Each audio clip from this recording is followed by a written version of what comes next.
You math fans hear anything? No? Me neither. Nothing at all.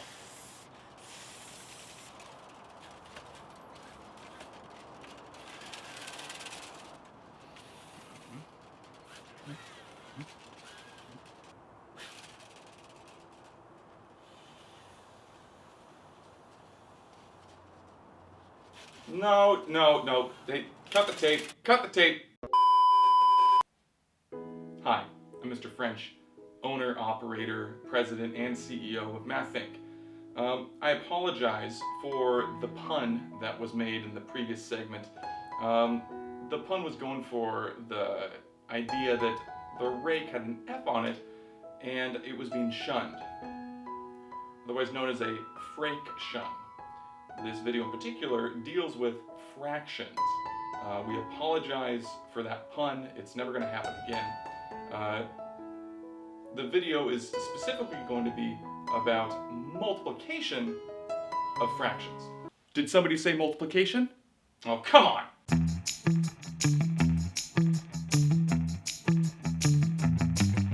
Hello, and welcome to Math Think. You made it. Thanks for watching. Thanks for tuning in. Just go ahead and slam that subscribe button. Go ahead and crush that subscribe button. Whatever you do, don't smash it. Don't smash it. Crush it. Slam it. Pop it. Twist it. Pull it. Don't smash it. Don't smash the subscribe button. You might have noticed a few things. The quality of the video has increased significantly. That's because I've started to research properties of the camera. This is a higher frame rate, so the frame rate is a little bit higher, so it gets more defined detail. And we're gonna move, in this video, we're gonna try out and move to, not Papermate flares. We're gonna try this sucker out here. We're gonna try using these colors here. So let's just go ahead and get this going. Bold fine tip makes impressive marks. We got quick drying, fade, and water resistant bombs. Let's try it the old fashioned way. Let's try it this way here. We'll start from the top here. We got a little unboxing video. Helpful. Just about. We're there. We're golden. So, let's just go ahead. Oh, the world is our oyster. And check this out, we got all these amazing colors. Oof, this is gonna be exciting. We're gonna have a really, really good time with all of these colors here. Wow. And bonus color, bonus silver. So this will be used on very special occasions. So we don't know when that's gonna happen. So we have the bonus silver metallic, only used in very special occasions. This is gonna be a bit of a special video that we got going today. This video is part of a series that I call, Whoa, That's Neat, Math Can Be Cool, otherwise known as the WTNM CBC series, the WTNM CBC series. So now I'd like to talk about why we multiply fractions the way we do. In other words, like when I was taught, it's multiply straight across. But before we do that, let's take a look at, let's say we had 2 times 3. So I'm going to use the area model. A lot of times when I'm confronted with something that looks complex, I go back to something basic. The idea of multiplication will never change. 2 times 3. One way to think about it is that it's 2 groups of 3. If you use an area model, you can think about it as the length times the width. So we know that 2 times 3 is 6, okay? Fantastic, here we go. This equals 6. Let's look at a visual representation as to why this works. So that means if I have 2 units by 3 units, then the area of this rectangle, here's my 2 units right here. This is 2 units, and this is 3 units. So if it's 2 by 3, we have a total of 6 square units. 1, 2, 3, 4, 5, 6. So our area is 2 groups of 3. So we have, or 3 groups of 2, but here's a group of 3 and a group of 3. We have 2 groups of 3. So we get 6. Let's extend this a little. Let's say that we had something like this instead. So when I was in middle school, I was taught to multiply straight across and that this equals 6 twelfths, okay, which is equal to a half, but I'm just going to focus on the 6 twelfths right now. But I'd like to demonstrate why this makes sense with the same idea that we saw in the previous example with the area model. So I'm going to use the area model to justify this. I'm going to call this the length. I'm going to call this the width. Okay. Here's kind of the interesting part here. In the previous one, I could say that 2 units was just 2 lines here, right? Each one of these is 1, 1, and for 3 units, it's really just 1, 1, and 1. But how do I represent the length of 2/3? That's not even 1 full unit. This is what I find cool about this process here. If I want to represent 2/3, that means that I need to reference the whole. So before I do this, I'm going to make a unit square. Because if I want to reference 2/3, it needs to be representing, or it needs to be referencing 1 full unit. So I'll do my best here. So I'm going to call this square 1 by 1. So 1 by 1 square. On the length here, I'm going to represent 2/3, which means that I need to split this into thirds. And so right here is 2/3. This length is 2/3 of this whole square here. Once again, I did a 1 by 1 because I wanted to represent 2/3 of something. Okay? So I'm going to extend this down. And I'm going to say our 2/3 is only this area here.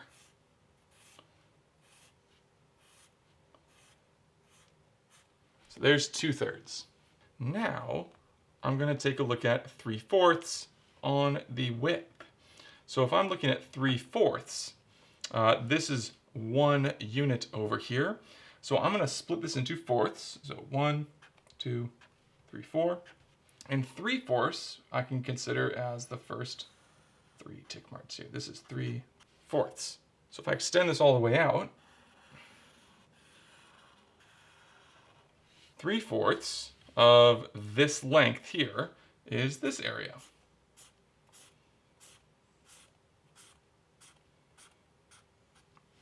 So if I'm considering the area of 2/3 by 3/4, here's 2/3 by 3/4, I'm really just looking at this area right here.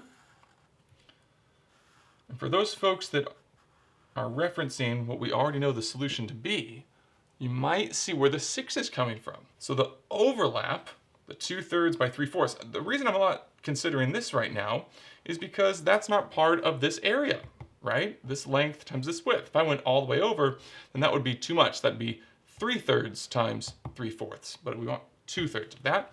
So I'm only considering this overlap section here.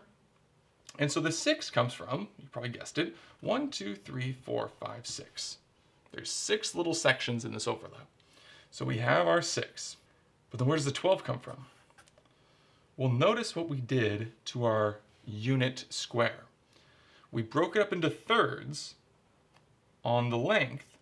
We broke it up into fourths on the width. So we broke this entire unit square into twelfths. Look how many total squares there are. 1, 2, 3, 4, 5, 6, 7, 8, 9, 10, 11, 12. We've split this up into twelfths. We've split thirds into fourths. We've done thirds of fourths. So we've multiplied.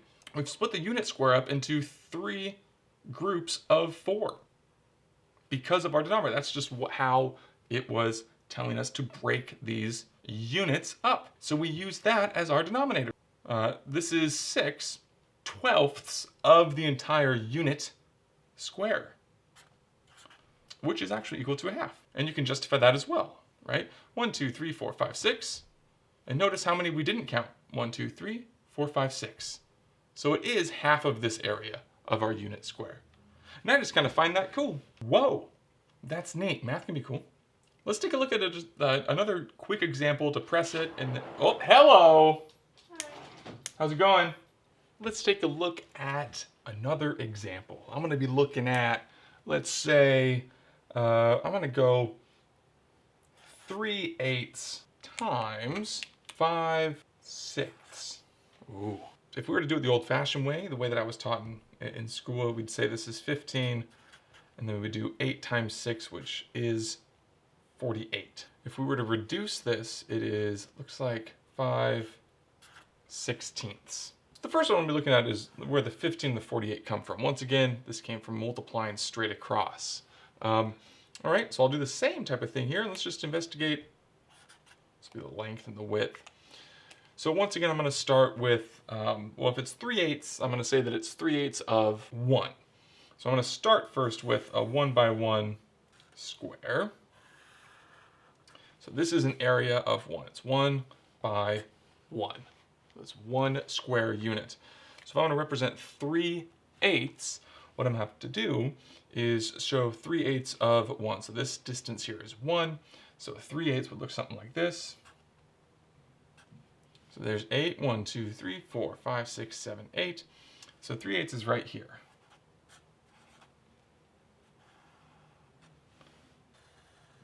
Down.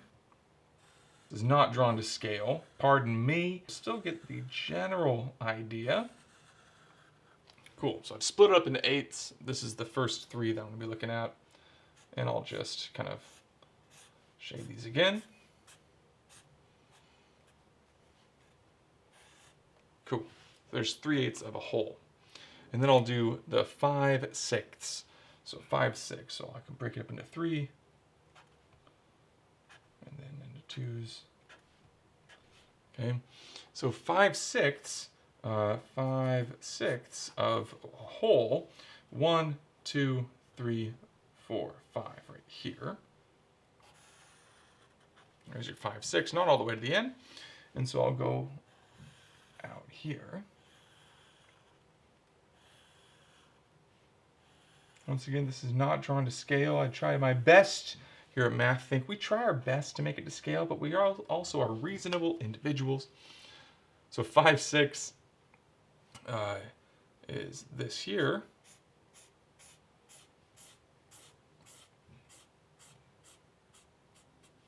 Cool. But the area that we're looking at is the 3/8 by 5/6. In other words, this right here. So if I were to count up how many units there are, check this out. We have 1, 2, 3, 4, 5, 6, 7, 8, 9, 10, 11, 12, 13, 14, 15. There's our 15. And now notice that we've broken this unit square up into a lot of pieces. The first thing we did to get the 3/8, we split it up into pieces of 8, and then we split those 8 pieces into 6. So for every 1/8 of a piece, we've split it up into 6 more pieces. So here's an 1/8 of a piece, and then 1, 2, 3, 4, 5, 6. So we have 8 groups of 6. Each one of these little rectangles is a 48th of the entire unit square. This is pretty neat that this is working. Once again, all this is doing is utilizing the old concepts that multiplication can be seen as the area of a rectangle. So now we're going to do something called the question of the video. If you can think of a better title for this part, please put it in the comments, let me know, and we could adopt it. This question of the video is going to extend your understanding on what you saw here. So on Math Think, the thing that I've noticed is that we aren't thinking too much beyond the video. So I'd like to just kind of pose this and see if we get any solutions. And it's quite simple. What happens if I had something like 2/3 times 7/6? Now the reason that I chose this one, you might have predicted, is that this fraction is between 0 and 1. This one is above 1. So can we still use the area model to get our answer of, right, it should be 14/18. So my challenge to the math fans out there is to utilize that area model to see if it still works when these fractions are actually above 1. How would that look like? In other words, this is the end of the video. Make sure you crush that subscribe button, destroy it. Explosions should happen right here. If not, then I haven't figured out how to edit that in yet. 300 subscribers looking for, we have a big video idea prepared already for the 300 subscriber challenge celebration video. It's going to be quite shocking. Thanks for watching. This has been Math Think. Take care, math fans. And remember, this is part of the Whoa, That's Neat Math Can Be Cool, or also known as the WTNM CBC series.